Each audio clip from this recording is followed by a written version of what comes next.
Más de 1000 muertes cada día. Rusia atraviesa su peor momento de la pandemia, mientras muchos países ya la tienen razonablemente controlada. Y más impactante, estas terribles cifras se producen en el país que registró la primera vacuna contra el coronavirus en el mundo. Vacuna que además se ha probado segura y efectiva en millones de personas y decenas de países. ¿Cómo se entiende? Rusia se ha visto obligada en estos días a cerrar centros comerciales, restaurantes, comercios, gimnasios y recomendar a la gente que no salga de casa. La razón de por qué sucede es sencilla y la ofrece una cifra contundente. La tasa de vacunados apenas llega al 45% de la población. Ahora, los motivos que explican el porqué de esa cifra ya no son tan sencillos, pero sí muy fascinantes y dignos de analizar. Y a eso vamos a dedicarnos en este video. Ahí les va.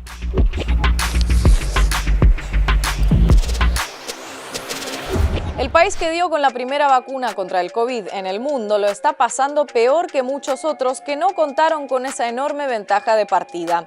Y lo está pasando peor, además, no en su primera o segunda ola por el efecto sorpresa, no. Este récord de contagios y muertes se produce en la cuarta ola, la cuarta, a 1 año y medio del inicio de la pandemia y a 1 del inicio de la vacunación con Sputnik V. Muchos me han escrito porque nos explican lo que pasa y me piden respuestas. A mí misma también me cuesta entender qué es lo que pasó. Por eso no hicimos este video solo para ustedes, sino también para mí. A quienes escribieron porque realmente les interesa este tema, estoy segura de que no los defraudaremos. A quienes solo escribieron para demostrar que nunca decimos nada malo de Rusia, les pedimos que miren el video completo antes de comentar, para ahorrarnos tiempo a nosotros y ahorrarles el ridículo a ellos. Sin más preámbulos, ahora sí, entremos en materia. Para entender por qué Rusia se encuentra actualmente en el top 5 de países con peor situación pandémica, hace falta un breve recorrido cronológico. El país sorteó relativamente bien la primera ola, ya por inicios del 2020, siendo uno de los primeros del mundo en cerrar sus fronteras. La población se confinó desde principios de marzo hasta mediados de junio. Para tratarse de una pandemia, las cifras nunca resultaron alarmantes y el sistema de salud no estuvo cerca de colapsar en ningún momento. Nada que ver con la situación que por entonces atravesaban otras naciones como Ecuador, Reino Unido, España o Italia.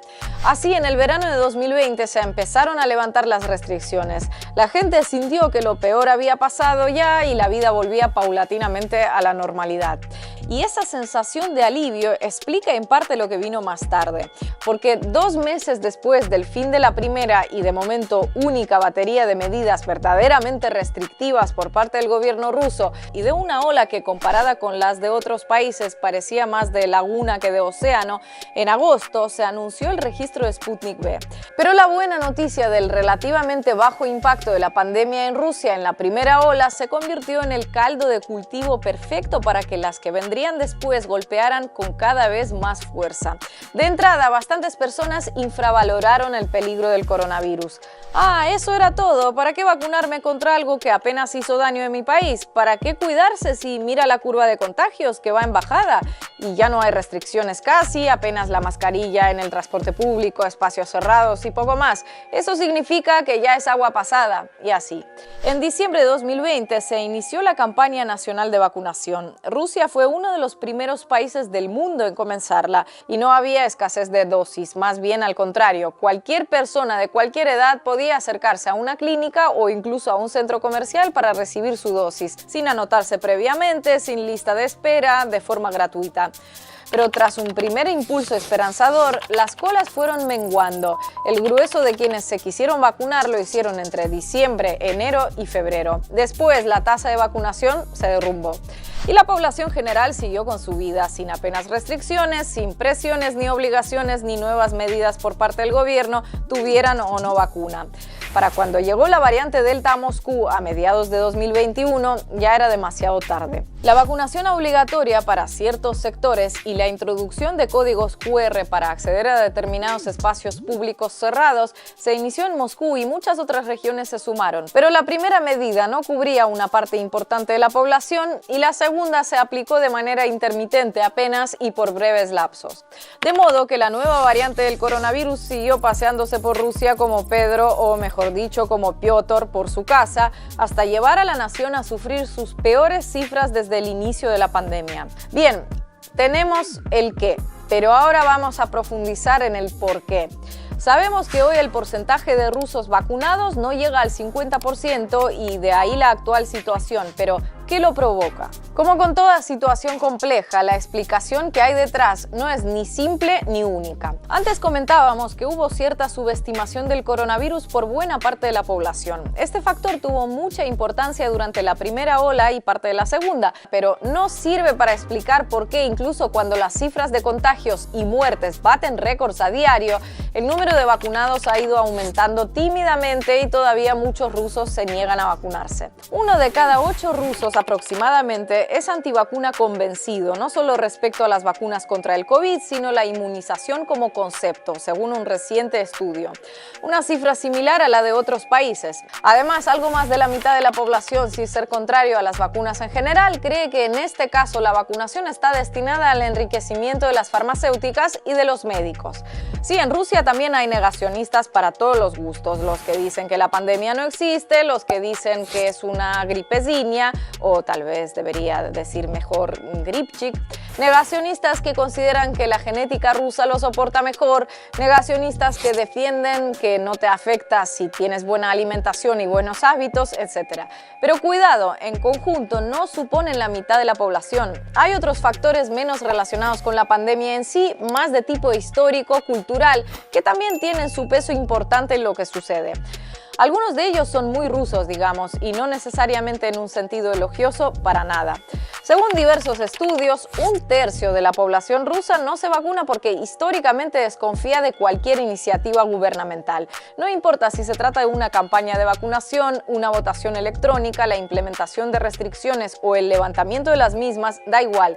No cree en la veracidad de la información oficial y punto, aunque eso los lleve a contradecirse a sí mismos. Por ejemplo, al principio de la pandemia, algunos de ellos denunciaban que el gobierno ocultaba las muertes por coronavirus y ahora dicen que las infla para asustar a la gente y lograr que se vacunen. Esta desconfianza puede tener algo que ver con los vaivenes de la historia del país en el siglo XX, en el que a grandes rasgos se pasó de una monarquía absolutista a una revolución proletaria, a una década de capitalismo desenfrenado, sin casi un respiro entre cada fase. Pasar de el zar es nuestro protector a el partido es nuestro protector a el capital es nuestro protector, todo en 100 años, llevó a que buena parte de la población terminara desconfiando del oficialismo, sea el que sea. Existe un vestigio cultural del siglo XX que heredamos los rusos que está muy relacionado con la crisis actual. Nuestra devoción por lo escaso, como si la escasez fuera necesariamente sinónimo de producto de calidad, elitesco, que pocos pueden permitirse. Si abunda debe ser porque es malo, si escasea sin duda es bueno. Por ejemplo, durante el verano, la vacuna Covivac, también rusa, se agotaba más rápido que la Sputnik V, a pesar de que para entonces su eficacia y su seguridad estaban mucho menos probadas. ¿Por qué ese relativo éxito de Covivac? Sencillamente porque eran más difíciles de conseguir, entonces muchas personas asumían que esa era a la que había que apostar, aunque su uso fuera menos común y menos accesible. De hecho, menos común y menos accesible era prácticamente un irresistible par de virtudes en la mente de bastante gente. A raíz de esto, algunos sugirieron, medio en broma, medio en serio, que el problema con Sputnik V es que siempre estuvo ampliamente disponible y de forma gratuita, la que la hizo sospechosa para un buen número de rusos. Otro ejemplo sobre lo que les digo de los bruscos vaivenes de la historia rusa durante el siglo XX y su impacto en la población se relaciona con la desintegración de la URSS. Con el derrumbe soviético, el país empezó a levantar el telón no solo para las libertades individuales y los McDonald's, sino también para todo tipo de prácticas pseudocientíficas y alternativas, sin casi ningún control. Como el caso de Alan Chumak, un curandero que pretendía sanar enfermedades a través de la pantalla de los televisores.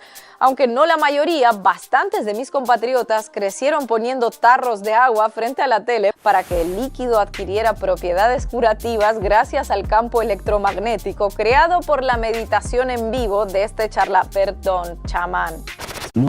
Сегодня будет сделан акцент на заболеваниях аллергических. Я надеюсь, вы не забыли поставить кремы, воду, все, что вы хотите зарядить, все это будет заряжено.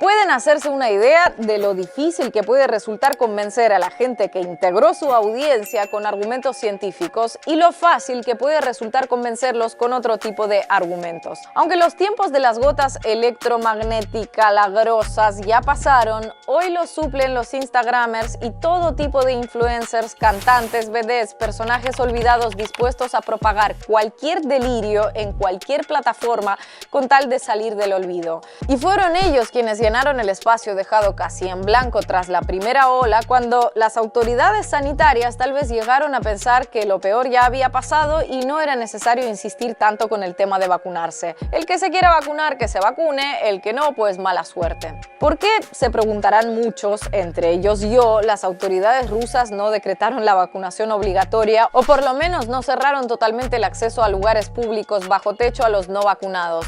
Muchos países han tomado medidas de ese tipo, pues no formo parte de las autoridades como para darles una respuesta, pero supongo que en su momento, por un lado, temieron el impacto de estas medidas en la opinión pública y la economía, y por el otro no lo vieron necesario porque hasta la llegada de la variante Delta no parecía haber motivos para encender las alarmas. Como ven, los motivos por los que Rusia atraviesa esta situación son variados e involucran tanto factores culturales de la población como decisiones de las autoridades y comportamiento del virus. Antes de terminar, me gustaría aclarar dos cosas para un pequeño pero fiel segmento de nuestros comentaristas. No, la crisis actual que atraviesa Rusia no demuestra que Sputnik V no sirve. Si la vacuna no sirviera, no se habría aplicado masiva y exitosamente en cientos de millones de personas en todo el mundo a lo largo de más de 70 países. El problema de Rusia no es que la gente se vacunó masivamente con Sputnik V. El problema de Rusia es justo el contrario, que los rusos no se vacunaron en masa. No, la gran mayoría de los rusos que se niegan a vacunarse con Sputnik V no están esperando ansiosos que les ofrezcan dosis de vacunas británicas, suecas, alemanas o estadounidenses para inoculárselas. Tampoco ese es el problema. Según el Centro Levada, el más citado por los medios occidentales, el porcentaje de rusos que se niega a usar vacunas rusas, pero se vacunaría de acceder a las de otros países, es tan pequeño que apenas cambiaría el panorama. Les dije al inicio que el video no defraudaría a los sinceramente interesados en este tema y espero que así haya sido. A los que lo pidieron porque supuestamente en este canal nunca dicen nada malo que ocurra en Rusia sin culpar a Estados Unidos, esperamos que también les haya resultado interesante y enriquecedor. Aunque la situación actual no es nada alentadora, no debemos olvidar que 50 millones de rusos mayores de edad ya se han vacunado por completo. Quedan los que prefieren esperar, los que dudan, los que vacilan. 60 millones con los que hay que trabajar con paciencia y mucho tacto para convencerlos. Y aunque sé que esa no es la responsabilidad de la mayoría de quienes ven este video, estamos convencidos de que siempre, pero especialmente en una pandemia, hay que compartir las experiencias, buenas, regulares o malas, siempre dejan alguna enseñanza para todos.